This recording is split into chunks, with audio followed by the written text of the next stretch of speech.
ఇప్పటి వరకు బయట ప్రపంచానికి తెలియని మిస్టీరియస్ టెంపుల్స్ ఏమైనా ఉన్నాయా? అసలు నీ దేశమే మిస్టీరియస్ దేశం తల్లి. ద్వారక నిర్మాణం ఎట్లా ఉండేదో తెలుసా? అక్కడ సిరామిక్ టైల్స్ మొత్తం అందరూ మగపిల్లలే అయితే ఒక్క ఆడపిల్లన్నా లేకపోతే ఎట్లా అంటే అదే పిండాన్ని మార్చి ఆయన ధర్మక్షేత్రే కురుక్షేత్రే సమవేత యుత్సవ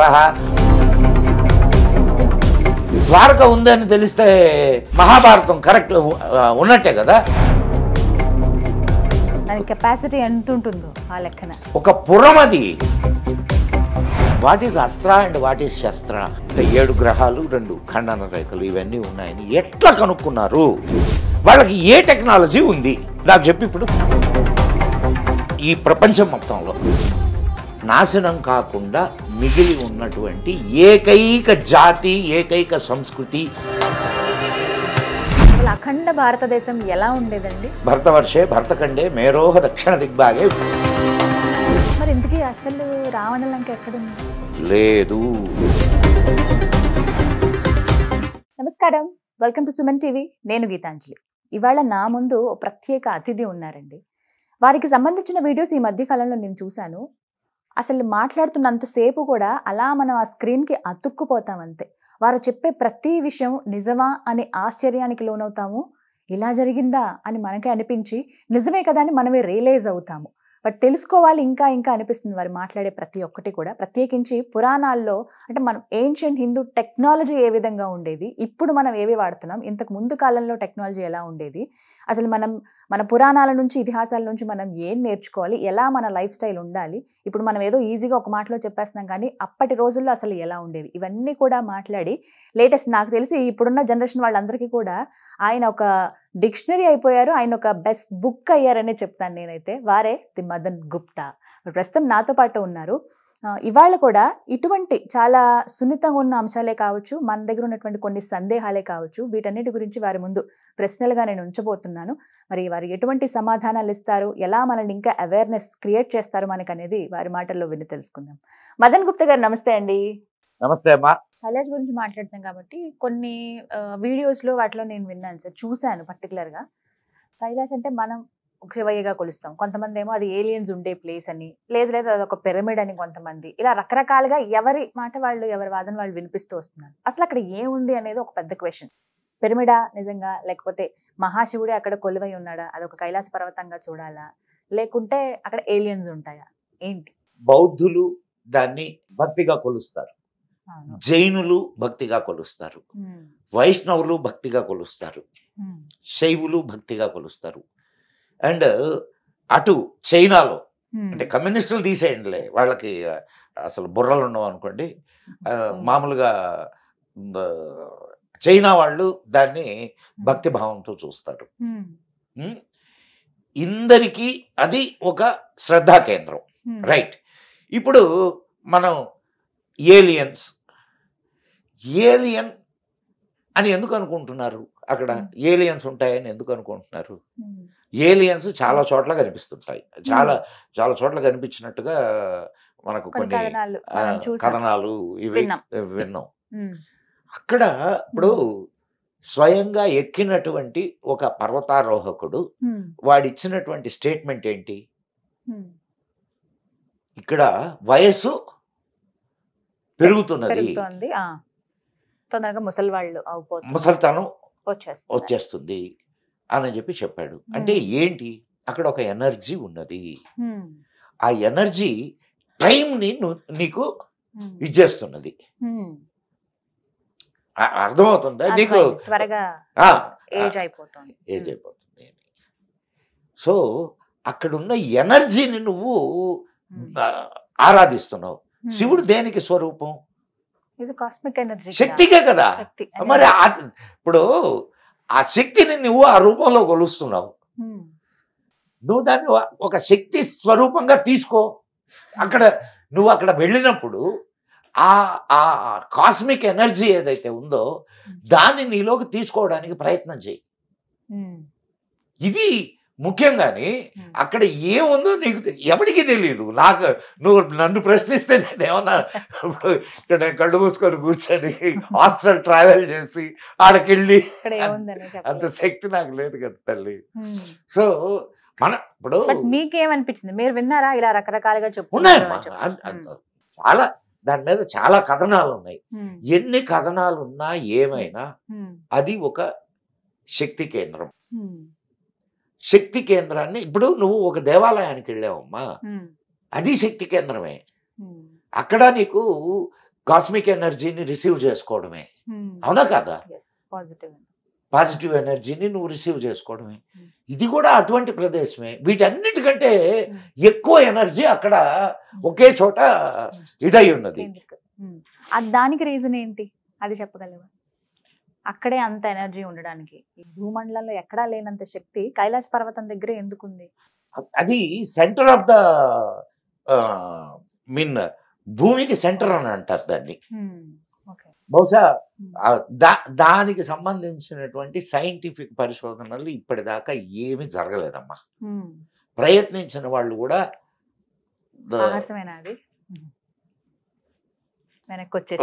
వచ్చారు కాబట్టి చేయలేకపోయారు. దాని గురించిన పూర్తి సమాచారం అయితే అంటే సైంటిఫిక్ ఇది అయితే మాత్రం ప్రస్తుతం దాకా లేదు. ఏదో తక్కిన వాళ్ళు ఇప్పుడు అది పిరమిడ్ అని లేకపోతే మానవ నిర్మితం అని కొందరు చెప్తుంటారు. ఇవి కొన్ని మనం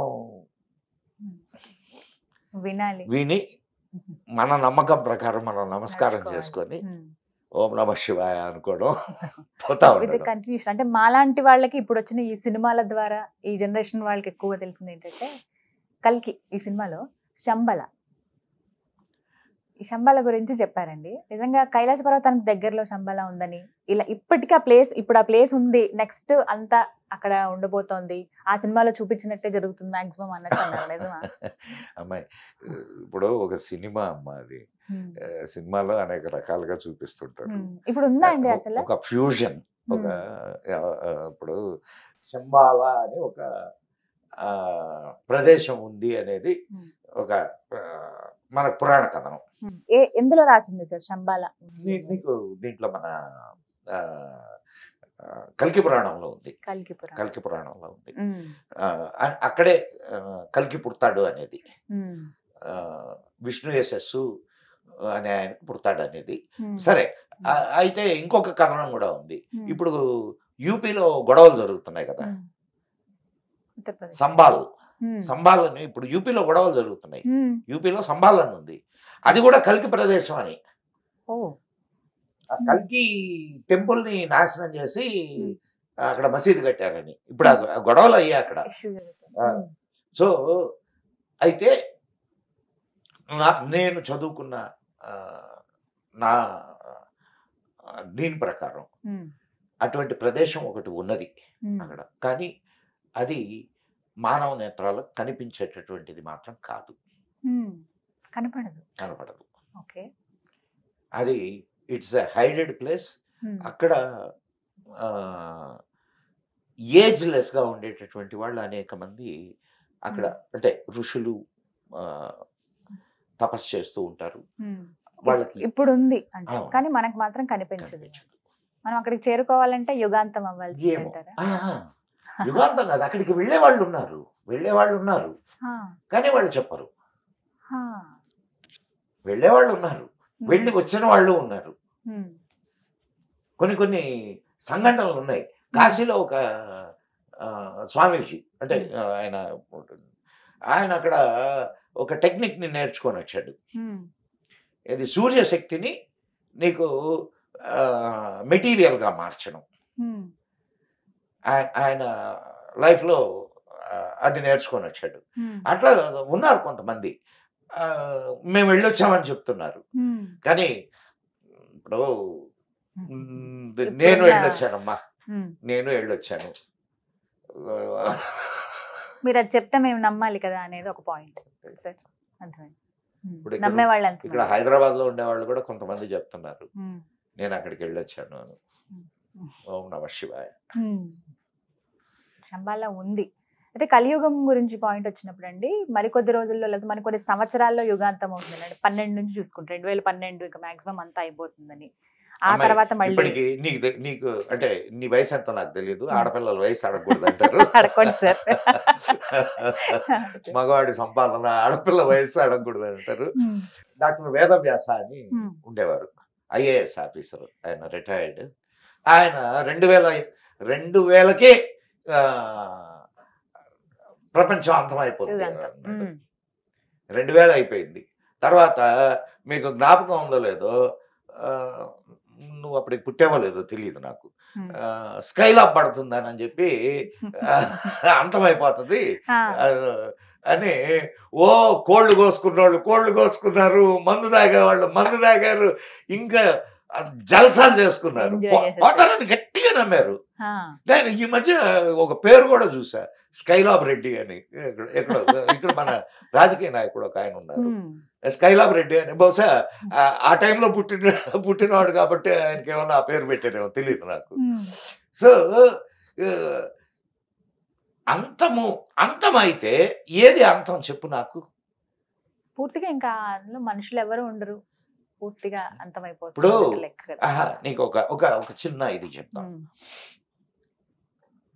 కృతయుగం పోయింది, ద్వాపరం వచ్చింది. ద్వాపరం త్రేత ద్వాపర కలియుగం. కృతయుగం పోయింది, తర్వాత త్రేతాయుగం వచ్చింది. త్రేతాయుగంలో రాముడు, అవునా? ఆ తర్వాత మనుషులు ఉన్నారా లేదా? ఉన్నారు. అక్కడి నుంచి మహాభారతం జరిగింది, అదే ద్వాపరం తర్వాత మనుషులు ఉన్నారా లేదా? మనం ఉన్నాం కదా. సో కలియుగం తర్వాత మనుషులు ఉంటారని ఎందుకు అనుకుంటున్నావు? మరి యుగాంతం అంటే దేనికి? యుగాంతం అంటే ఒక పీరియడ్ అయిపోయి ఇంకొక పీరియడ్ వస్తుంది అంతే తప్ప ఏదో పెద్ద యుద్ధం జరిగి క్రాష్ అయిపోయి భూమంతా ఇప్పటికి చాలా జరిగినాయి. దాని గురించి అసలు ఆలోచన ఎందుకు? పోతే అందరం పోతాం, అవునా కదమ్మా? దాని గురించి భయపడాల్సిన ఇది, ఆలోచించాల్సిన ఇది ఏం లేదు. యుగాంతము అంటే ఇప్పుడు యుగము అనేది ఒక పీరియడ్ అమ్మా, అవునా కదా? ఈ పీరియడ్ దాటి ఈ పీరియడ్ లోకి వస్తున్నారు. దానికి మొత్తం నాశనం అయిపోద్ది, మొత్తం. ఫస్ట్ భయపడ్డం మానేయాలి. ఎందుకంటే నేను చూపించే సినిమాలు అవి కూడా అది ఏవైతే చూస్తున్నామో వాటిలో కూడా యుగాంతం అంటే అక్కడికి అది కంప్లీట్ గా స్మాష్ అయిపోతుంది. సినిమాలు చూసి నుంచి ఏది అండర్స్టాండింగ్ రాకుండా డిసైడ్ అయిపోద్ది అంటారు. ఎందుకంటే ఓకే, ఇట్స్ ఒక మంచి దృశ్య మాధ్యమం, దాన్ని అంతవరకు తీసుకుందాం, హాయిగా ఎంజాయ్ చేద్దాం. గంట 2 గంటలు సినిమా చూసినప్పుడు ఎంజాయ్ చేద్దాం. కానీ ఇట్లాంటి నోషన్స్ లోపలికి తీసుకోకండి. సినిమాల్లో నాకు తెలిసి చారిత్రకమైనటువంటి సినిమాలు నిజం కాదు. అవునా? మీరేమన్నా నార్మల్ గా సినిమాలు చూస్తారా సార్? చూస్తాను, ఎందుకు చూడడం? ఏం మనిషిని కదే. అలా కాదు, సినిమాలు నచ్చుతాయా మరి మీకు? సినిమాలు చూడడమే కాదు, సినిమా కథలు కూడా రాస్తాను. ఓ, ఎలాంటి కథలు రాస్తారు మీరు? జోలికి వెళ్ళట్లేమ్మా. అవునా? మామూలుగా అలా మీకు నచ్చిన సినిమా ఏదన్నా ఉందా? అంటే ఏ టైప్ ఆఫ్ మూవీస్ మీరు ఇష్టపడతారు? అంటే ఇప్పుడు అమ్మాయి కల్కి కూడా నేను ఇష్టపడ్డానమ్మా. అవునా? వాడు చెప్పిన విధానం ఏదైతే ఉందో చాలా గొప్పగా చెప్పాడు. అత్తారింటికి దారేది అనేది ఒకటి వచ్చింది కదా, అది కూడా బాగుంది. అండ్ ఇంకొకటి ఏంటి, అలవైకుంఠపురం, అది కూడా బాగుంది. త్రివిక్రమ్ గారి సినిమాలు ఇష్టం మీకు? అట్లా కూడా ఏం లేదు, నాకు తెలియదు వాళ్ళు దాన్ని ఎవరు తీశారో కూడా తెలియదు. మీరు చెప్పిన 2 సినిమాలు డైరెక్టర్ ఆయన. అండ్ ఇంతకుముందు అద్భుతమైన మన బాపు గారు, మా గురువు గారు, బాపు గారి సినిమాలు నాకు చాలా ఇష్టం. అండ్ విశ్వనాథ్ గారి సినిమాలు చాలా ఇష్టం, చూస్తాను. నాకు సినిమా బాగుంటే ఎంజాయ్ చేస్తాను అంతే. ఓల్డ్ హిందీ మూవీస్ మామూలుగా మీ ఇంటర్వ్యూస్ అవి చూసినప్పుడు వేదాల గురించి చాలా చక్కగా వర్ణించేవాళ్ళు. అయితే కామన్ పీపుల్ కి అర్థమయ్యేలాగా 4 వేదాలు అసలు ఏముందో చెప్పండి సార్, క్లుప్తంగా. వివరంగా అవసరం లేదు, క్లుప్తంగా అసలు ఏ వేదం ఏం చెబుతోంది, ఇది ప్రజలకు ఎంతవరకు అవసరం, ఏం నేర్చుకోవచ్చు? నీకు వేదము అంటే విద్ ఉమ్, విద్ అంటే విద్య, ఉమ్, విద్యలో నుంచి వచ్చినటువంటి ఉమ్, ఇదే విద్య. ఉమ్, వేదము అంటే ఏంటి? ఉమ్, విద్య. ఉమ్, ఓకే, అంటే చాలా సింపుల్ గా తీసుకుందాం. ఉమ్, 4 వేదాలు. 4 వేదాలు ఎక్కడి? ఉమ్. వ్యాసుడు విభజించాడు 4 వేదాలుగా. వేదవ్యాసుడు ఆయన రచించినవి. ఉమ్, అంతకుముందు ఉమ్. అంతకుముందు అదంతా ఒకటే, ఆ, మొత్తం కలిపి ఒకటే వేదం ఉండేది, ఒకటే ఉండేది. వ్యాసుడు విభజన చేశాడు. విభజన చేశాడు. ఉమ్, సో నీకు ఉమ్, ఏ వేదం ఏం చెప్తుంది అని అంటే, నీకు అదే మన ఋగ్వేదంలో ఉండేటటువంటి అనేక మంత్రాలు యజుర్వేదంలో ఉన్నాయి, ఉమ్, సామవేదంలో ఉన్నాయి, అథర్వణ అథర్వణ వేదంలో వేదం. ఉన్నాయి. ఉమ్, అంటే చాలా చాలా మంత్రాలు. ఉమ్, అయితే వేదాలకు ఉన్నటువంటి ప్రత్యేకత ఏంటంటే ఉమ్, అవి సౌండ్ బేస్డ్. ఉమ్, మన వాళ్ళు సౌండ్ ఈజ్ అన్ ఎనర్జీ అమ్మా. ఉమ్, నువ్వు ఇది గుర్తుపెట్టుకో, సౌండ్ ఈజ్ అన్ ఎనర్జీ. ఇప్పుడు ఒక మంచి సంగీతం విన్నావు, ఉమ్. వింటే ఏమనిపిస్తుంది నీకు? మనసంతా హాయిగా. హాయిగా రిలాక్స్డ్ గా ఫీల్ అవుతాం. ఆ? ఒక ఆ, ఏదో డబ డబ డబ డబ డబా అనే ఒక శబ్దం విన్నావు, అప్పుడు అండ్ మనం మంచి మూడ్ లో ఉంటే ఓకే, ఎగురుతాం వాటితో ఏదైనా పాటుగా. అట్లా కాదు, లేకపోతే ఒక భయంకరమైనటువంటి శబ్దం విన్నావు, అది మనకి రిఫ్లెక్ట్ అవుతుంది, మనం అలాగే ఉంటాం. ఉమ్, అంటే energy is affecting you, sound energy is అవును. Affecting you. ఉమ్, వేదంలో ఉమ్, నీకు శృతి ప్రధానమయ్యి ఉమ్, ఉదాత్త అనుదాత్త స్ఫురిత స్వరాలతో వాటిని చదువుతారు. ఉమ్, నువ్వు ఒక్కొక్క విధానంలో చదివితే ఉమ్, ఒక అర్థాన్ని ఇస్తాయి. ఉమ్, సాంస్క్రిట్కు ఉన్నటువంటి గొప్పతనం అది. ఉమ్, సాంస్క్రిట్ ఇప్పుడు ఆ, నీకు ఇది ఇట్లా చెప్తే నీకు బాగా అర్థం అవుద్ది. Hmm. అంటే అర్థం కావడానికి చెప్పండి. ఇప్పుడు మేధ Hmm. మేధ అనేది మేధ. ఒక ధాతు, సిలబుల్. Hmm. అశ్వమేధ యాగము. Hmm. ఇప్పుడు అశ్వమేధ యాగము అనగానే ఏమనిపించింది చెప్పు? రామాయణం గుర్తొచ్చింది. ఆహా, అశ్వమేధము అంటే Hmm. గుర్రాలకు సంబంధించి. గుర్రాన్ని Hmm. చంపేయడం, Ah, ఇది కదా. మదనం. Hmm. ఆ? కానీ మేధ అంటే మేధాశక్తి, మేధాశక్తి, Intelligence. Hmm. పెంపొందించు, Hmm. జ్ఞానము, Hmm. ఇవన్నీ అర్థాలు ఉన్నాయి మేధ అనే పదానికి. Hmm. మేధ అనేది సరస్వతీదేవికి ఇంకొక పేరు. Hmm. ఇప్పుడు చెప్పు నాకు, అదే మరి అది ఎలా కనెక్టింగ్? ఇప్పుడు నువ్వు అశ్వమేధ యాగము, అశ్వము మేధ. అశ్వము అంటే యాక్చువల్ గా అశ్వము రాజ్యానికి చిహ్నం. అశ్వము రాజ్యానికి చిహ్నం. అశ్వమేధము అంటే రాజ్యమును పెంపొందించు, పెంపొందించే యాగం. అయితే కొన్ని విన్నాను నేను, గుర్రం ఎక్కడ దాకా పరిగెడితే ఆ రాజ్యం అంతా అక్కడ దాకా పెంపొందించడమే కదా అది, అంతవరకు రాజ్యాన్ని పెంపొందించడం. సో ఇప్పుడు నీకు అది క్లారిటీ వచ్చిందా? అట్లా వేదాలకు సంబంధించినంత వరకు, వేదాలకి ఇప్పుడు దాకా ఎవ్వరు భాష్యం రాయాల, ఎవరో ఒకరిద్దరు ప్రయత్నాలు చేశారు కానీ ఏఈ కరెక్ట్ కాదు. మరి సాధారణ వ్యక్తులుగా ఎలా అర్థం అవుతుంది? అది నువ్వు అధ్యయనం చేయాల్సిందే అది. ఇప్పుడు అందుకే నీకు కొంతమంది వాళ్ళ జీవితాన్ని దానికి ఇచ్చేసేస్తారు. ఒక్క వేదం చదవడానికి 7 సంవత్సరాలు పడుతుందమ్మా, ఒక్క వేదాన్ని అభ్యసించడానికి. ఎప్పుడైనా సరే వేదాన్ని నేర్చుకోవాలి అంటే దానికి ముందు షట్శాస్త్రాలు నేర్చుకోవాలి, తర్వాత వేదాన్ని నేర్చుకుంటారు. సో ఇవన్నీ అయ్యేసరికి ఒక 7 సంవత్సరాలు పట్టుద్ది, ఒక్కొక్కటి 7 సంవత్సరాలు. 7 ఏళ్ళు ఓన్లీ నేర్చుకోవడం వరకు. అంతే. ఇంకా నేర్చుకోవడం వేరు, అధ్యయనం చేయడం వేరు. అధ్యయనం అంటే ఇంక దాన్ని రీసెర్చ్ చేయడం మొదలెట్టాడు అనుకో, వాడి జీవితం చాలదు. సముద్రం అమ్మా ఇది. పెద్ద సబ్జెక్ట్ చాలా. ఒక ఒక ఒక నీకు సూర్యుడికి సంబంధించి నీకు అంటే అంత మనం ఇక్కడ చెప్పుకునే అంత మీకు చెప్పే అంత నాలెడ్జ్ నాకు లేదు.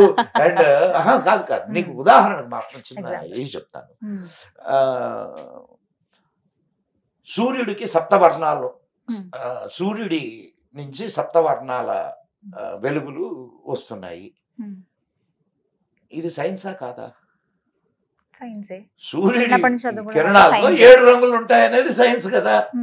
మరి అది ఋగ్వేదంలో మంత్రంలో ఉంది, వేదంలో ఆల్రెడీ ఉంది ముందుగానే. అండ్ అయ్యా హాని చేసే నీ కిరణాల నుండి మమ్మల్ని కాపాడు 7 రంగుల్ని చెప్పిన వాళ్ళే ఇది కూడా చెప్పారు. ఏమని? అయ్యా హాని చేసే నీ కిరణాల నుంచి మమ్మల్ని కాపాడు. సూర్యుడి కిరణాలు హాని చేస్తాయా? చేస్తాయా? మరి ఎందుకు అలా ఉంది? ఎందుకు అలా రాసింది? అల్ట్రా వైలెట్ కిరణాలు హాని చెయ్యవు, ఆఫ్ కోర్స్ చేస్తాయి. అది సైన్స్ కాదు. సో ఇట్లాంటివి చాలా ఉన్నాయి. ఇవన్నీ అందులో ఉన్నాయి. అంటే అండ్ నువ్వు జీరో మనకు ఈయన ఆర్యభట్టు కనుక్కున్నాడని చెప్తాం. వేదాల్లో ఉన్నాయి జీరో గురించి.